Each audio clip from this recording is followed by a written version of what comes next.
안녕하십니까, 통연입니다. 오늘은 신묘일주의 운명적 특징 및 조건에 대해 세 번째를 말씀드리겠습니다. 구독과 좋아요를 눌러주시면 감사하겠습니다. 이 신묘가 편제죠. 이게 편제입니다. 십성으로. 그리고 신묘의 편제는 통찰적, 특히 편제는 통찰적 시각이 있습니다. 전체를 바라보는 눈이죠. 그리고 공간 활용 능력이 있죠. 공간 활용 능력. 그래서 통찰적 시각과 공간 활용 능력이 뛰어난 것이 신묘의 편제입니다. 편제는 그리고 에너지가 밖을 향하고 있습니다. 밖을 향합니다.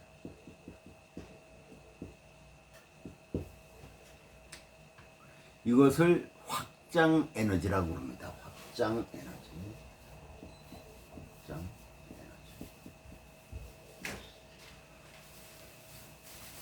그런데 이 묘라는 이 체성이 있어요. 묘가 갖고 있는 고유의 성향이죠.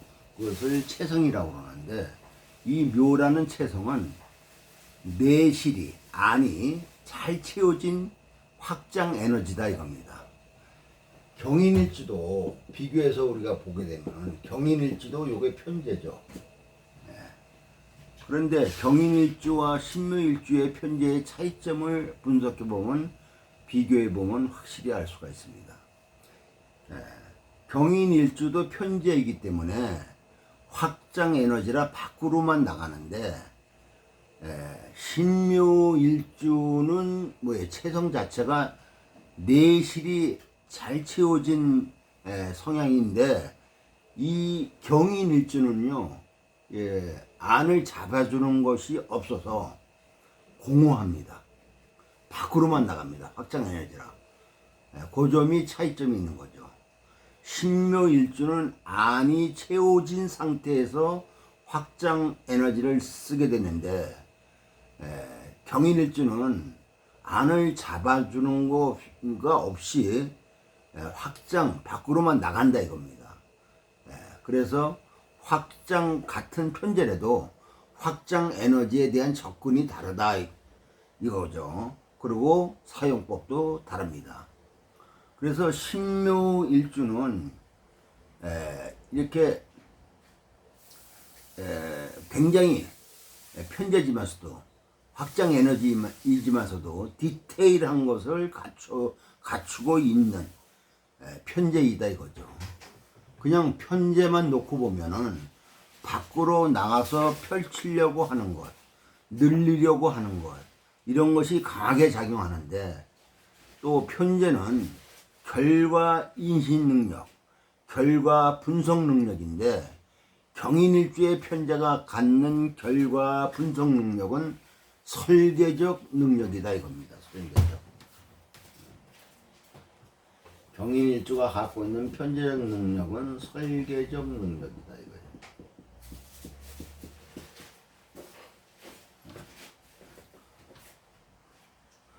그러니까 이 경인일주의 편제적 능력은, 결과 분석 능력은 처음 뭔가를 시도했을 때 전체를 파악하는 안목이 있다 이거죠. 그런 것을 아주 천부적으로 타고났습니다. 그래서 감각이 어마어마하게 뛰어납니다. 감히 남이 생각하지도 못하는데 아이디어가 팍팍 터져 나옵니다. 그러면 그 아이디어를 가지고 주변에서 잘 진행해 가야 된다 이거죠. 그런데 단점은 뭐냐면은 아이디어가 팍팍 터져 나오는데 휘발성이 강하다 이거예요. 휘발성이 강하다는 것은 금방 자기가 알아차리고 깨닫고 이러고 새로운 아이디어를 발휘하고 이러는 건데, 그것이 유지가 되질 않아요. 금방 까먹게 된다 이겁니다. 자기가 생각하는 것이 금방 까먹는다 이거죠. 그래서 경인일주는 메모지를 가지고 다녀야 한다 이거죠. 왜냐하면 다시 그것을 기억하려면 힘들기 때문에. 그래서 이렇게 경인일주는 이렇게 감성적으로 저돌적으로 뭔가를 하는 힘이 이렇게 잘 안 됩니다. 편제는 결과를 인지하니까 추진력이 좀 약합니다. 을묘일주는 비교해서 볼 때 을묘일주는 이게 비견이죠, 비견. 을묘일주는 일지가 비견이기 때문에 추진력이나 과감성이 강합니다. 근데 신묘일주는 일지가 편제라 결과를 분석하고 판단합니다. 결과를 인지하니까 어떻게 될 건데, 이렇게 될 건데, 저렇게 될 건데 하고 결과를 미리 인지합니다. 그래서 추진력이나 과감성이 현격하게 떨어집니다. 그래서 본인이 추진할 수 있는 힘을 가져야 한다 이거죠. 편제는 자신이 분석한 결과에 맞지 않으면 옆에서 이렇게 꼬셔도 안 넘어가죠. 왜냐하면 뭐 저 뻔하게 저렇게 될 건데 내가 왜 힘을 빼, 이런 식이죠. 근데 비견은 옆에서 꼬시면 넘어갑니다. 왜냐하면 비견은 결과 인지 능력보다는 추진력이 강해서 그렇습니다. 그런데 경인일주는 분석 능력이 밖으로 되어 있기 때문에 뭔가 시작하는 거, 어설프게 덤비는 거, 이런 것들은 굉장히 강한데 추진력이 강한 것은 아니다 이거죠. 결과의 초기적 길, 분석하는 힘이 강한 것뿐이죠. 그런데 이것도 만약에 신월달에 경인일이다, 이렇게 구조가 돼 있다 그러면은 신금은 뭐예요? 오래 힘을 입고 있습니다. 비견에, 녹에. 그러니까 뭐예요? 추진력이 굉장히 강하죠. 거기다가 결과 분석 능력까지 겸하고 있기 때문에 밖으로 나가는 에너지까지 강해서 일을 벌리는데 선수입니다. 이런 사람은 마무리를 어떻게 하느냐가 문제죠. 벌리기는 잘 벌린다 이거죠. 그런데 이제 신묘일주는 내실이 충분히 갖추어 있어서 추진력의 결핍이 그렇게 크지는 않으나 결핍적 요소가 내재되어 있다 이거죠. 을묘일주는 재에 대한 결핍이 있는데 재라는 것은 결과를 인식하는 거죠. 그러니까 결과를 인식하는 부분이 일정 부분 내재되어 있습니다. 왜냐하면 묘목체성이 마무리에 강하기 때문에 그렇습니다. 그 점을 알아두셔야 돼요. 그래서 신묘일주가 더 약한 것은 뭐냐면은 추진력보다는 비겁의 결핍보다는 인성의 결핍이 더 강하게 작용한다 이거죠. 편제를 운영하는 자격, 조건, 그 부분에 대한 결핍이다 이거죠. 제격의 인성은 재성의 가치를 부여합니다. 제 인성이 붙으면은 제의 가치를 부여한다 이거죠. 이 점을 잘 알아두셔야 됩니다.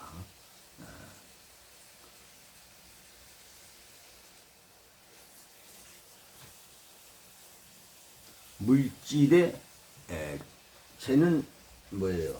물질이죠. 물질이고 뭐예요? 상품이죠. 그래서 그 물질이나 상품에 가치를 부여하고 의미를 부여한다 이거죠. 그 재의 인성이 붙으면 문서로 정당한 조건으로 그 가치를 형성하는 것을 말합니다. 그래서 물건이 값어치를 가질 때가 인성을 만날 때입니다. 그래서 재성이 돈이 될 때는 언제냐? 인성 만날 때 그 재성의 가치가 생기기 때문에 돈이 된다 이거죠. 예를 들어서 내가 그림을 그렸어요. 근데 나는 뭐예요? 무명이에요. 이름이 알려져 있는 사람이 아니에요. 그래서 나의 그림을 알아주는 사람이 없어요. 그래서 팔리지가 않습니다.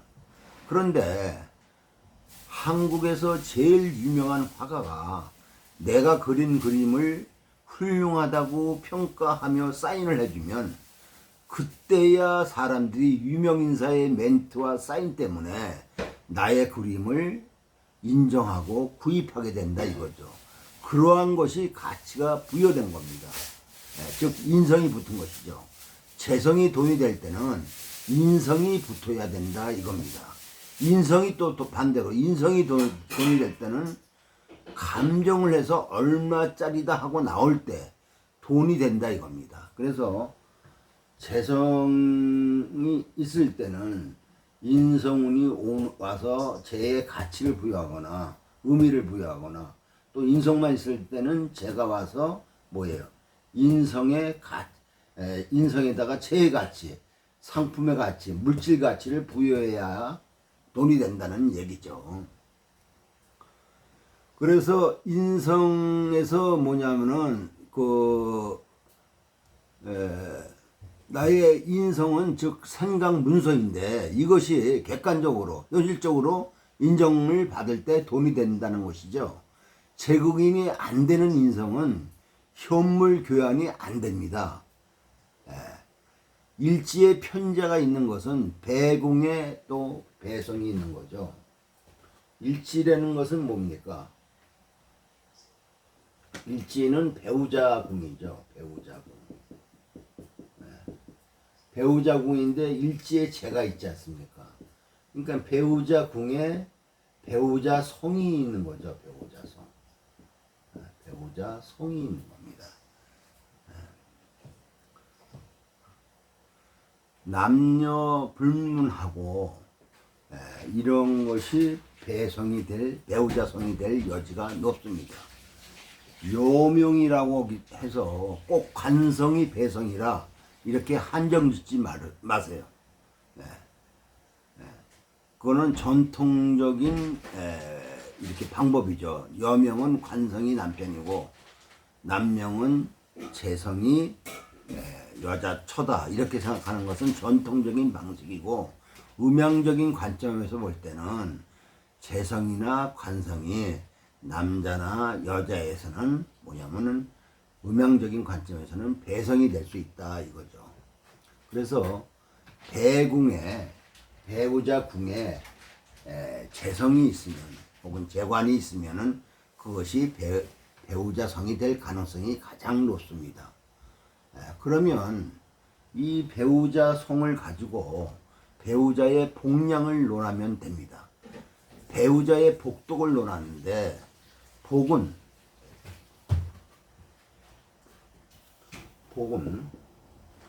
배우자 복은 궁을 보고 판단하고 배우자 덕은 배우자 성을 보고 판단하는 방법이 있습니다. 그래서 요 배우자 복과 배우자 덕이 어떻게 다르냐 이거죠. 그래서 배우자 덕은 배우자 성의 문제고 배우자 복은 배우자 궁의 문제이다 이거죠. 덕은 배우자 능력을 얘기하는 거고 복은 배우자의 타고난 조건, 요것을 얘기합니다. 타고난 조건, 타고난 품질, 요것을 말하는 거죠. 예를 들어서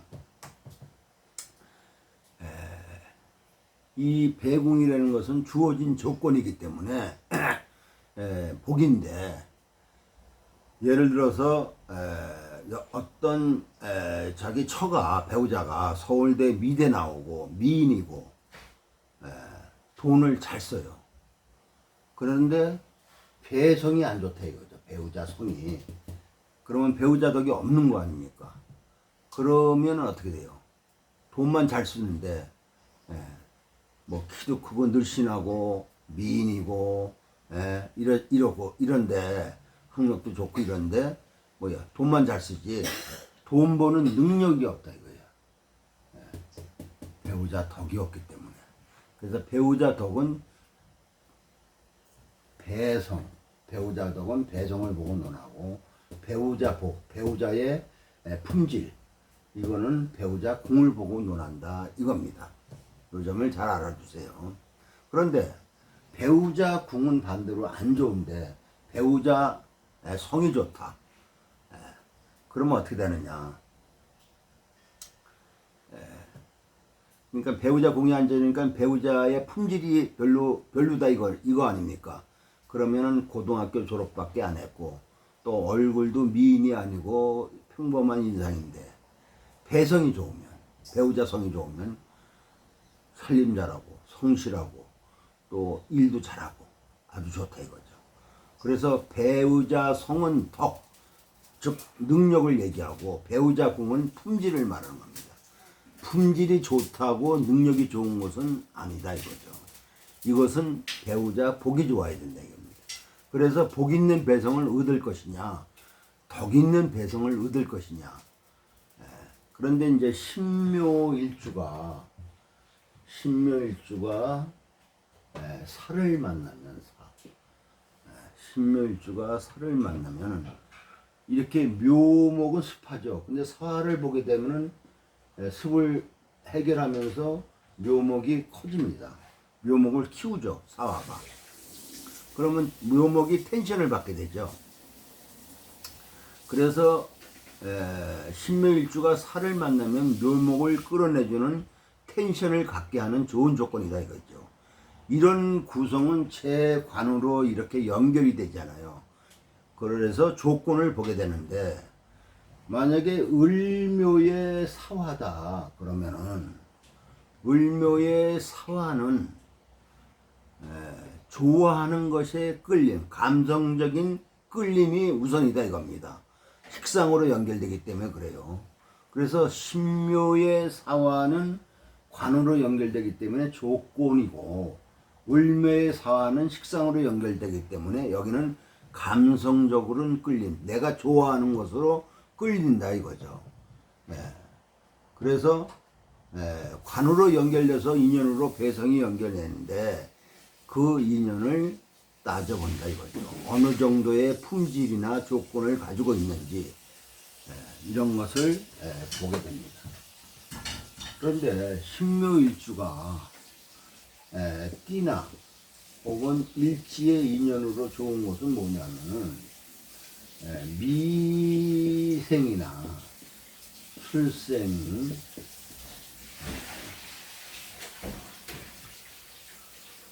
이게 이제 배우자 인연법을 이제 우리가 공부하게 되는 것인데, 자기 사주에 이제 신묘일주나 일주라고 한다면은 미생이나 술생이나 유생이 인연이다 이거죠. 그래서 미와 술은 인성 아닙니까? 이거는 신묘일주의 인성이죠. 미와 술은 인성이라 신묘일주의 결핍하고 연결이 되죠. 신묘일주는 비겁하고 뭐예요? 인성의 결핍이죠. 그래서 미생을 만나면은 묘의 결핍을 채우면서 묘미로 안정되죠. 안정되는 좋은 조건입니다. 또 술토는 술중의 신금으로 신금이 힘을 갖죠. 거기다가 묘술합은 정인과 편제가 합을 하는 거죠. 거기에 술토의 금기까지 내재되어 있어서 굉장히 좋은 인연이다 이거죠. 그래서 명예 사나 이렇게 미가 있을 때는 사나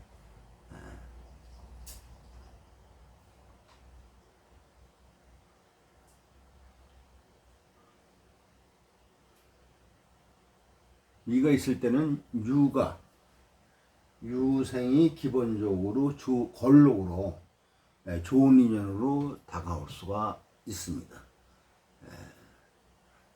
특히 사주에 신묘일주가 사가 명에 있을 때는 특히 유가 아주 굉장한 닭띠가 굉장한 인연이 되죠.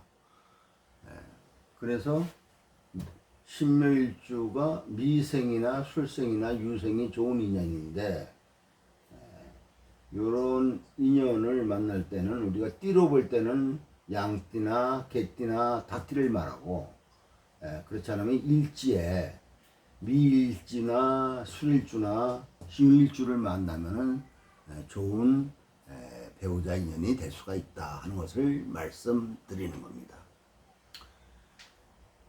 그래서 정리를 다시 하면은 신묘일주는 재에 대한 감각이 아주 탁월합니다. 아주 발달돼 있어요. 병화나 신묘일주가 병화나 임수를 보면은 신묘일주 사주가 병화나 임수를 보게 되면은 기본적으로 최소한 부자 반열에 들어설 수 있습니다. 만약에 가난하게 출발한다 하더라도 어느 정도 세월이 흐르면 돈을 많이 보유하고 있습니다. 병화나 임수를 다 갖고 있으면 더욱 좋겠죠.